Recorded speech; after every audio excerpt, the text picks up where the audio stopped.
രാത്രി വണ്ടി ഓടിക്കുമ്പോൾ ഉറങ്ങി അപകടം ഉണ്ടാവാതിരിക്കാൻ വേണ്ടിയിട്ട് ഒരു സൂത്രം പറഞ്ഞുതരാം, കണ്ടോളൂ. നമ്മുടെ കയ്യിൽ വെള്ളം ഉണ്ടാവില്ലേ, വെള്ളം നമ്മൾ വായിൽ പകുതിയിൽ കൂടുതൽ, ഭയങ്കര ഓവറായിട്ട് എടുക്കണ്ട, പകുതിയിൽ കൂടുതൽ കൊള്ളാവുന്ന രീതിയിൽ വെള്ളം വായിലെടുത്തിട്ട് ഹോൾഡ് ചെയ്ത് പിടിക്കണം. ഇറക്കരുത്, പുറത്തോട്ടും കളയരുത്. അന്നേരം നമ്മൾ എങ്ങാനും ഉറക്കം തൂങ്ങിപ്പോയി കഴിഞ്ഞാൽ ഒരു സെക്കൻഡിന്റെ പകുതിയുടെ നമ്മുടെ വെള്ളം വായിന്ന് പുറത്തോട്ട് ചാടും.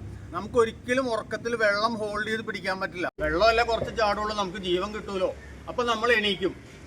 ഇനിയാണ് ഏറ്റവും ഇമ്പോർട്ടൻ്റ് ആയിട്ടുള്ള കാര്യം. ഒരുപക്ഷെ നമ്മൾ എത്താനുള്ള സ്ഥലത്തിന്റെ 1 കിലോമീറ്റർ 2 കിലോമീറ്റർ അകലെയായിരിക്കും. അപ്പൊ നമ്മൾ കരുതും 1 കിലോമീറ്ററല്ലേ ഉള്ളൂ, അങ്ങോട്ട് ഓടിച്ചു പോകാമെന്ന്. ഒരിക്കലും വണ്ടി ഓടിക്കരുത്. വണ്ടി എവിടെയെങ്കിലും സുരക്ഷിതമായിട്ട് പാർക്ക് ചെയ്യുക, പാർക്ക് ലൈറ്റ് ഇടുക, അവിടെ കിടന്ന് ഒരു 15 മിനിറ്റെങ്കിലും ഉറങ്ങുക. അതിനുശേഷം മാത്രം വണ്ടി എടുക്കുക. പിന്നെ ഒരു കാര്യം പറയാനുള്ളത്, ഓട്ടോറിക്ഷ ഓടിക്കുന്ന സാറന്മാരോടും പതുക്കെ വാഹനം ഓടിക്കുന്നവരോടും 2 വീലറുകാരോടുമാണ്. നിങ്ങൾ 3 പേരും റോഡിൻ്റെ ഇടതുവശം ചേർന്ന് മാത്രം പോവുക. കാരണം ഓട്ടോറിക്ഷയുടെ സ്പീഡ് 35 കിലോമീറ്ററാണ്. അതിന് മേളിൽ ഓട്ടോറിക്ഷ ഓടിക്കാൻ പാടില്ല. 2 വീലറിൻ്റെ സ്പീഡ് 60 കിലോമീറ്ററാണ്. 60 കിലോമീറ്റർ മുകളിൽ 2 വീലർ ഓടിക്കാൻ പാടില്ല.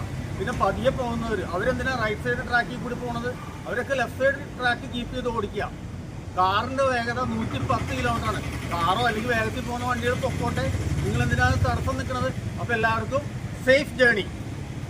വളരെ അധികം ദൂരം ഓടിക്കാനുള്ളവരാണെങ്കിൽ 15 മിനിറ്റ് ഒന്ന് ഉറങ്ങിയാൽ പോരട്ടെ. 1 മണിക്കൂറെങ്കിലും ഉറങ്ങിയതിന് ശേഷം വീണ്ടും ഇതുപോലെ വെള്ളം വായിൽ ഹോൾഡ് ചെയ്തിട്ട് തന്നെ വണ്ടി എടുക്കാവൂ.